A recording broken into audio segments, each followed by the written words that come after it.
दोस्तों पिछले लेसन में मैंने आप लोगों को फ़िल्टर गैलरी के हवाले से बताया। हम लोगों ने देखा कि कितने खूबसूरत फ़िल्टर्स हमारे पास फ़ोटोशॉप के अंदर अवेलेबल हैं, जिनकी मदद से हम अपनी पिक्चर्स को बहुत ही खूबसूरत इफ़ेक्ट्स दे सकते हैं। इस लेसन में मैं आप लोगों को बताने लगा हूँ एक थर्ड पार्टी प्लगइन के बारे में।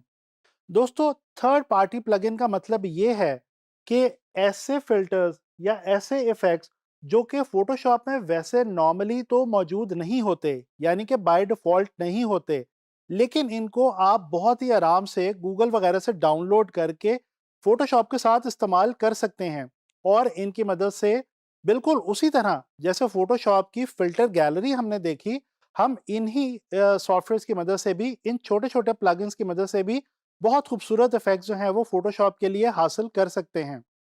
तो दोस्तों इस लेसन में मैं आप लोगों को जिस प्लगइन के बारे में बताने लगा हूँ या जिस थर्ड पार्टी प्लगइन के बारे में बताने लगा हूँ उसका नाम है इमेजनॉमिक पोर्ट्रेचर। दोस्तों ये जो इमेजनॉमिक पोर्ट्रेचर है, ये एक मैजिशियन है।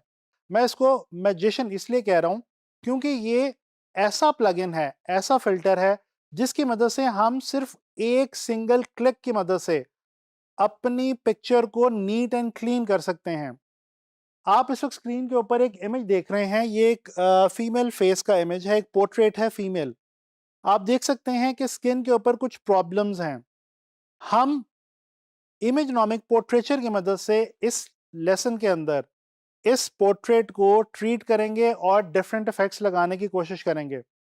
तो चलें चलते हैं फ़ोटोशॉप की तरफ और लर्न करते हैं इमेजनॉमिक पोर्ट्रेचर। दोस्तों ये इमेज मैंने आप लोगों के लिए ओपन कर रखा है। सबसे पहले मैं इसको फ़ोटोशॉप में ले जाके ओपन करता हूँ, ड्रैग एंड ड्रॉप करता हूँ। जब आप ये इमेजनॉमिक पोर्ट्रेचर और इस जैसे कुछ डिफरेंट जो थर्ड पार्टी प्लगइन्स हैं इनको इंस्टॉल करते हैं, तो अमूमी तौर पे, आम तौर पे ये यहाँ पे आपकी फ़िल्टर गैलरी में नीचे करके यहाँ पे दिखाई दे रहे होते हैं। जैसे कि अभी मैं फ़िल्टर गैलरी में मैं ये जो इमेजनॉमिक पोर्ट्रेचर है इसको मैं इंस्टॉल कर चुका हूँ, यहाँ पे अपने पीसी में। लिहाज़ा यहाँ पे आप देख सकते हैं कि फ़िल्टर में मैं जैसे ही आता हूँ तो यहाँ पे नीचे इमेजनॉमिक पोर्ट्रेचर नज़र आ रहा है। इसके ऊपर मैं जैसे ही क्लिक करूँगा तो दोस्तों ये एक नई विंडो मेरे लिए ओपन कर देगा जिसमें कुछ इस किस्म की शक्ल होगी। अब ये हमारे सामने बेसिकली फ़ोटोशॉप के अंदर ही एक नई विंडो ओपन हो गई है पोर्ट्रेचर की।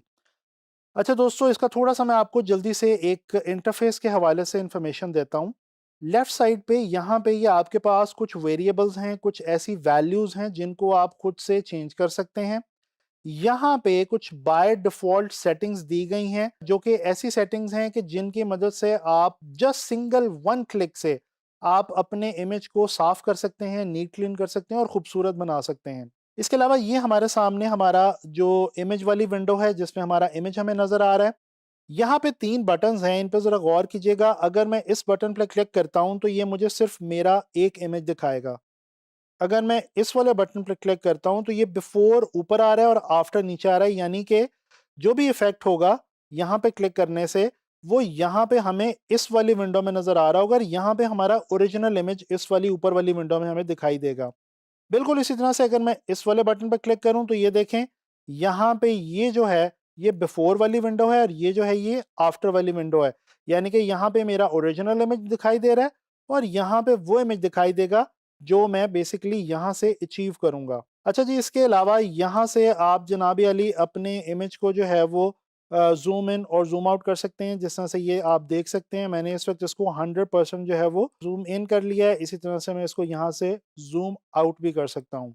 अच्छा जी, ये ओके का बटन हम तब क्लिक करेंगे जब हम अपने रिक्वायर्ड रिज़ल्ट्स अचीव कर चुके होंगे। अगर आप चाहें कि आप इसको कैंसल करना चाहें और अगर आप चाहें कि नहीं आप इसको बंद कर दें, तो फिर आप यहाँ से कैंसल के बटन पे भी क्लिक कर सकते हैं। अच्छा दोस्तों, यहाँ पे ये 2 बटन और मैं आपको बताना चाहूँगा, बड़े इंपॉर्टेंट हैं। यहाँ पे लिखा हुआ है सेम लेयर और इसमें एक चेक बॉक्स बना हुआ है। यहाँ पे लिखा हुआ है जी न्यू लेयर और इसमें भी एक चेक बॉक्स बना हुआ है। दोस्तों यहाँ पे मैं आपको बताता चलूँ कि अगर आप सेम लेयर वाले बटन को चेक करेंगे तो इसका ये मतलब है कि आप जो भी इफ़ेक्ट हासिल कर रहे हैं, वो आपकी ओरिजिनल लेयर के ऊपर ही हासिल होगा।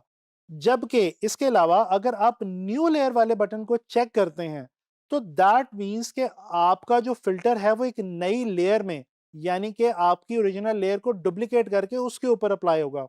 तो मैं प्रेफ़र आप लोगों को ये करता हूँ कि आप यहाँ पे न्यू लेयर का जो बटन है इसको आप चेक करके रखें, ताकि आपका ओरिजिनल इमेज आपके पास वैसे का वैसे महफूज़ रहे और जो भी आप इफ़ेक्ट लें यहाँ से पोर्ट्रेचर से, वो आपके पास एक नई लेयर की सूरत में हासिल हो। अच्छा जी, अब आते हैं ज़रा हमारे इस प्रीसेट की तरफ, जो हमारे ये लेफ्ट साइड पे हमें अवेलेबल है। दोस्तों इसको मैं ओपन करता हूँ तो आप देख सकते हैं यहाँ पे कुछ ऑप्शंस अवेलेबल हैं जो कि बहुत ही इंटरेस्टिंग सी हैं। सबसे पहले हमारे पास यहाँ पे लिखा हुआ है जी डिफ़ॉल्ट। डिफ़ॉल्ट का मतलब है कि हमारी वो सेटिंग्स जो कि एक्चुअल हमारा जो इमेज है, ओरिजिनल इमेज है, उसके ऊपर जो एक्चुअल सेटिंग्स हैं वो हमें यहाँ से अचीव हो जाएँगी। Smoothing normal. अच्छा दोस्तों, यहाँ पे मैं आपको ये भी बताता चलूँ, ये जो पोर्ट्रेचर का जो प्लगइन है, इसका जो असल मकसद है या जो एक्चुअल इसका फोर्टे है, इसकी एक्सपर्टीज़ है, वो ये है कि ये स्किन को स्मूथ करने के काम आता है। दोस्तों आप लोगों ने कुछ लेसन्स में देखा, लर्न किया कि कुछ टूल्स हमने इस्तेमाल किए फ़ोटो रीटचिंग के, जिनकी मदद से हम लोगों ने स्किन को रीटच किया। दोस्तों ये जो प्लगइन है, ये जस्ट 1 क्लिक की मदद से वो तमाम काम हमारे लिए कर सकता है, जो हम बेशतर दूसरे जो हमारे टूल्स हैं, उनकी मदद से काफ़ी मेहनत करके करते हैं। यहाँ पे हमारी जो ऑप्शन है जी स्मूथिंग नॉर्मल, अगर मैं इसको क्लिक करता हूँ तो आप लोगों को यहाँ पे शायद नज़र आ सकता है। अगर इसको मैं ज़ूम करूँ, ये देखें मैंने 100% ज़ूम किया तो आप देख सकते हैं कि यहाँ पे आपको स्किन कुछ स्मूथ हुई दिखाई दे रही है। इसी तरह से अगर मैं स्मूथिंग मीडियम पे क्लिक करूँ तो यहाँ पे आपको स्किन कुछ मज़ीद स्मूथ नज़र आएगी। इसी तरह से अगर मैं स्मूथिंग स्ट्रॉन्ग पे जाऊँ तो यहाँ पे आपको स्किन काफ़ी ज़्यादा हद तक स्मूथ नज़र आ सकती है। अगर मैं यहाँ पे होल्ड करूँ, क्लिक करूँ तो यहाँ पे मेरा ओरिजिनल इमेज नीचे दिखाई दे रहा है। अच्छा, इसके अलावा कुछ और ऑप्शंस भी यहाँ पे हमारे पास अवेलेबल है। मैं वापस डिफ़ॉल्ट पे आता हूँ ताकि मेरा इमेज जो है वो अपनी असल हालत में आ जाए। इसके बाद ग्लैमर, यहाँ पे हमारे पास एक ऑप्शन है ग्लैमर की, आप अपने इमेज को ग्लैमराइज़ कर सकते हैं। यहाँ पे कुछ ऐसे प्रीसेट्स अवेलेबल हैं, जिनकी मदद से आप ये इफ़ेक्ट दे सकते हैं। अगेन मैं डिफ़ॉल्ट क्लिक करता हूँ और फिर आता हूँ जी टोन्स पे।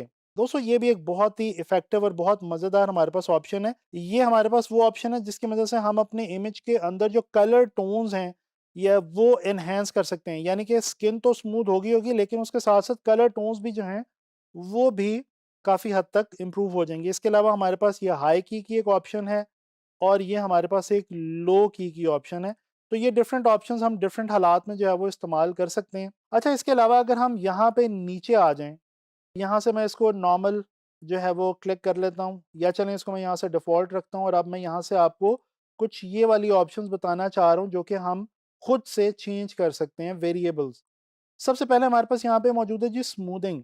यहाँ पे आप देखें अगेन वही वाली, यहाँ पे वही वाला बटन जो हमने यहाँ से इस बटन से रिज़ल्ट अचीव किया था, वो यहाँ से भी कर सकते हैं। नॉर्मल क्लिक करेंगे तो ये एक हमारा प्रीसेट बना हुआ आ जाएगा, मीडियम क्लिक करेंगे तो ये कुछ सेटिंग्स खुद ब खुद ही कर लेगा, स्ट्रॉन्ग क्लिक करेंगे तो ये खुद ब खुद ही कुछ चीज़ों को सेट कर लेगा। जबकि मैं अब आता हूँ जी डिफ़ॉल्ट पे। ये देखें यहाँ पे ये कुछ डिग्रीज़ दी गई हैं, फाइन, मीडियम और लार्ज, यानी कि हमारी जो स्किन की स्मूथिंग है, उसके हवाले से ये फाइन, मीडियम और लार्ज के 3 ऑप्शंस हैं। यानी कि हम इन तीनों ऑप्शंस को अगर बढ़ाते हैं तो हमारी स्किन जो है वो काफ़ी हद तक स्मूथ हो जाती है। इसके अलावा ये स्मूथिंग अगेन ये ओवरऑल एक प्रीसेट दिया गया है स्मूथिंग के हवाले से। अगर आप इसकी वैल्यू को कम कर दें तो स्मूथिंग कम हो जाएगी। अगर आप इसकी वैल्यू को बढ़ा दें तो जो स्मूथिंग है वो बढ़ जाएगी। इसके बाद जो कुछ इंपॉर्टेंट चीज़ें हैं दोस्तों, यहाँ पे स्किन मास्क की ऑप्शन है। ये इस वक़्त मैं इसको यहाँ पे ऑफ कर रहा हूँ, क्योंकि अगर आप स्किन मास्क को ऑन रखेंगे तो आपको स्मूथिंग जो है वो नज़र नहीं आएगी। स्किन मास्क को फ़िलहाल मैं यहाँ पे ऑफ रखता हूँ और मैं चलता हूँ एनहांसमेंट्स की तरफ, जो कि बहुत इंपॉर्टेंट हैं। यहाँ पे ये हमें बता रहा है जी शार्पनेस। बाज़ औक़ात जब स्किन स्मूथ होती है तो स्किन के स्मूथ होने के साथ उसकी शार्पनेस लूज़ हो जाती है। इमेज की शार्पनेस जो है वो ख़त्म हो जाती है। तो यहाँ से हम वापस उस शार्पनेस को अचीव कर सकते हैं इस बटन के थ्रू। जैसे कि ये आप देख सकते हैं कि अगर मैं इसको वैल्यू को बढ़ाता हूँ तो मेरा जो इमेज है, ये वापस शार्पनेस की तरफ आना शुरू हो गया। स्मूथनेस भी बरकरार है, लेकिन शार्पनेस भी मुझे अचीव होना शुरू हो गई है। अच्छा जी, अगर मैं इसके अंदर वार्मथ ऐड करना चाहूँ तो वो भी मैं यहाँ से ऐड कर सकता हूँ, जो कि मुझे बहुत ध्यान से करनी होगी। अगर करनी हुई तो इसके अलावा मैं वार्मथ को कम भी कर सकता हूँ। ये देखें जी, ये वार्मथ को कम किया तो ये इमेज जो है वो हमारा बिल्कुल जो है वो हल्के फीके कलर्स की तरफ चला गया। इसी तरह से हम यहाँ से टिंट्स को चेंज कर सकते हैं और हम यहाँ से ब्राइटनेस बढ़ा सकते हैं और हम यहाँ से जनाब अली कंट्रास्ट भी कम ज़्यादा कर सकते हैं। तो ये देखें, ये मैंने कुछ खुद से सेटिंग्स अभी आप लोगों के लिए की हैं आप लोगों के सामने, और इनसे मैंने एक ख़ास रिज़ल्ट जो है वो एक्वायर किया है। अब मैंने यहाँ पे क्लिक किया हुआ है जी न्यू लेयर का, यहाँ पे मैं क्लिक करता हूँ ओके पे। और अब आप लोग ये देख सकते हैं कि यहाँ पे अगर मैं इस इमेज को ज़ूम करूँ, तो ये देखें ये हमारा इमेज पहले वाला इमेज बिल्कुल नहीं रहा। ये एक नई लेयर आ गई है, जिसको मैं ऑफ करूँ तो हमारा ओरिजिनल इमेज बिल्कुल नीचे जो है वो विज़िबल है, और ऑन करूँ तो हम देख सकते हैं कि हमारा जो इमेज है वो बिल्कुल थोड़े से काम से कितना इम्प्रूव हो चुका है। तो दोस्तों, ये आप लोगों ने देखा कि इमेजनॉमिक पोर्ट्रेचर जो है कितने इंटरेस्टिंगली इमेजेस को जो है वो ट्रांसफ़ॉर्म करता है।